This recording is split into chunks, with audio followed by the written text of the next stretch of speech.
چلو بھائی دیکھو اب میں کیا کرتا ہوں. اعوذ باللہ من الشیطان الرجیم بسم اللہ الرحمن الرحیم. صحیح مسلمان کیسے بنے؟ بڑے افسوس کے ساتھ یہ کہنا پڑ رہا ہے کہ آج ہمارے بیچ سے ایک بھائی اس دار فانی کو سے کوچ کر گیا. اللہ تبارک تعالی ان کے قبر کے حساب کتاب کو آسان بنائے، ان کے غلطیوں کو معاف کرے، ان کے عزیز و اقارب جو بھی یہاں آئے ہیں جو نہیں آئے ہیں ان کو صبر دے اور دین کے راستے پر چلنے کی توفیق عطا فرمائے. اب جو ہمارے بیچ نہیں ہے، اب ہمارے پاس علاوہ دعا کے ان کے لیے کچھ بھی نہیں. ہم سبھی لوگ جو بھی دنیا سے جا چکے ہیں ان کے لیے دعائے مغفرت کرنی ہے. اس کے لیے ہمارے گاؤں والوں کے لیے خوش قسمتی ہے کہ ہماری قبرگاہ ہمارے آبادی سے لگی ہوئی ہے، اور کیا ہی اللہ تبارک تعالیٰ نے موقع فراہم کیا ہے کہ زیادہ تر مرد عورت سبھی اس قبرگاہ سے آئے دن گزرتے ہیں. لیکن آپ اپنے دلوں سے، اپنے دل و دماغ کو ٹھنڈا کر کے پوچھئے، اپنے آپ سے سوال پوچھئے کہ کتنے لوگ ایسے ہیں جو اپنے بزرگوں کے لیے جو دنیا سے جا چکے، اپنے مرے ہوئے بھائی باپ بہن بیٹا بیٹی جو بھی جا چکا اس کے لیے دعا کرتے ہیں. ظاہر سی بات ہے دعا کوئی بہت بڑی چیز نہیں ہے کہ آپ کو یاد نہ ہو، بہت لمبی دعا بھی نہیں، لیکن سوال صرف شوق کا ہے کہ جب بھی کوئی مسلمان مرد عورت قبرگاہ سے گزرے تو السلام علیکم یا ایھا القبور کلنا ولکم انتم سلفنا نحن بالاسر. اے قبر والوں تجھے میرا سلام، تم مجھ سے پہلے جا چکے ہو، میں بھی جلد آنے والا ہوں. یہ اس کا ترجمہ ہوا. لیکن یہاں دقت کیا ہے کہ جب تک آپ نماز کی پابندی، دین کی پابندی نہیں رکھیں گے، یہ دعا اور یہ چیزیں قبرگاہ سے گزرتے وقت آپ کو یاد نہیں آ سکتی. اس لیے کہ یہ ایک سلسلہ ہے. اپنی زندگی کو جب تک اس ڈھرے پہ ڈھالیں گے نہیں، آپ چاہیں کہ صرف دعا پڑھ لیں وہ بہت ہوگا، ایک دن دو دن ایسا آپ کر سکتے ہیں. یہ پیریڈ دوسرے طرح کا ہوتا ہے. آپ غم میں مبتلا ہیں، ہم غم میں مبتلا ہیں. لیکن اگر واقعی ہمیشہ ہمیشہ کے لیے چاہتے ہیں تو اس کے لیے آپ کو شریعت کا لباس اختیار کرنا پڑے گا. شریعت کے جو فرمان ہیں ان کو سیکھنا پڑے گا. شریعت کا جو اندازہ ہے اس کو اپنانا پڑے گا.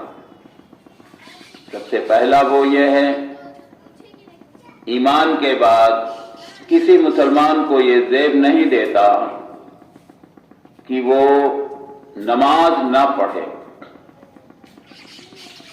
جب آپ نماز سے اپنا رشتہ جوڑ لیں گے، جب آپ نماز کی پابندی کریں گے، تب دین کی اہمیت آپ کے سمجھ میں آئے گی. تب اللہ کے نبی صلی اللہ علیہ وسلم سے محبت کے تقاضوں میں ایک خاص تقاضا آپ پورا کریں گے. تب اللہ کے نبی صلی اللہ علیہ وسلم کی آنکھیں ٹھنڈی ہوں گی ہماری نمازوں سے، اور ہمارے لیے یہ مناسب ہوگا، ہمارے لیے یہ آسان ہوگا تب کہ جب بھی ہم قبرگاہ سے گزریں گے اپنے آپ یہ دعائیں ہمیں یاد آ جائیں گی، اور ہم اب تک جتنے لوگ گاؤں سے جا چکے، خاندان سے جا چکے، رشتے دار سے جا چکے، دنیا سے جا چکے، آپ سب کے لیے دعائیں مغفرت کر سکتے ہیں۔ آپ جب قبرگاہ سے گزریں، اے اللہ تبارک تعالی ہمارے والدین کو، ہمارے عزیز و اقارب کو، ہر کلمہ گو مسلمان کو جو ہم سے پہلے جا چکے ہیں، سب کی گناہوں کو معاف فرما، سب کے لیے جنت الفردوس میں جانے کی دعا کیجیے، ان کے غلطیوں کی معافی تلافی کیجیے۔ اللہ تبارک تعالیٰ غفور الرحیم ہے، انہی دعاؤں کی برکت سے بہت سے لوگوں کو بہت زیادہ سکون مل سکتا ہے، بہت زیادہ ان کے کھاتے میں ثواب بھی پہنچ سکتا ہے۔ لیکن پھر دوہرا رہا ہے ہم کہ اس کے لیے ضروری ہے کہ اپنے آپ کو دین کا جو راستہ بتایا گیا ہے اس میں ڈھلنا پڑے گا۔ آپ یہ چیزیں بغیر نماز اور روزے کی پابندی کے، یہ ساری چیزیں آپ کے روٹین میں نہیں آ سکتی۔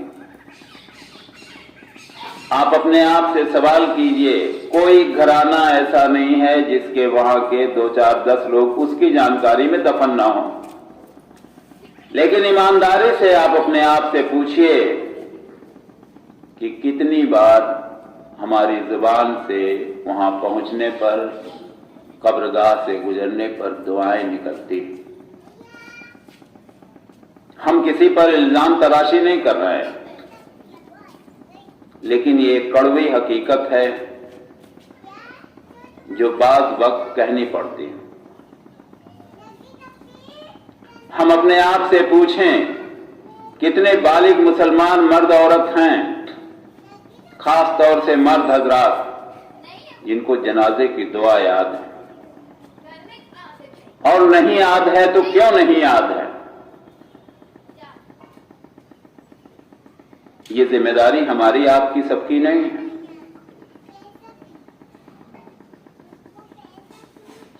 ہم نے دین کو ایک تماشا بنا لیا، ایک رسم بنا لیا۔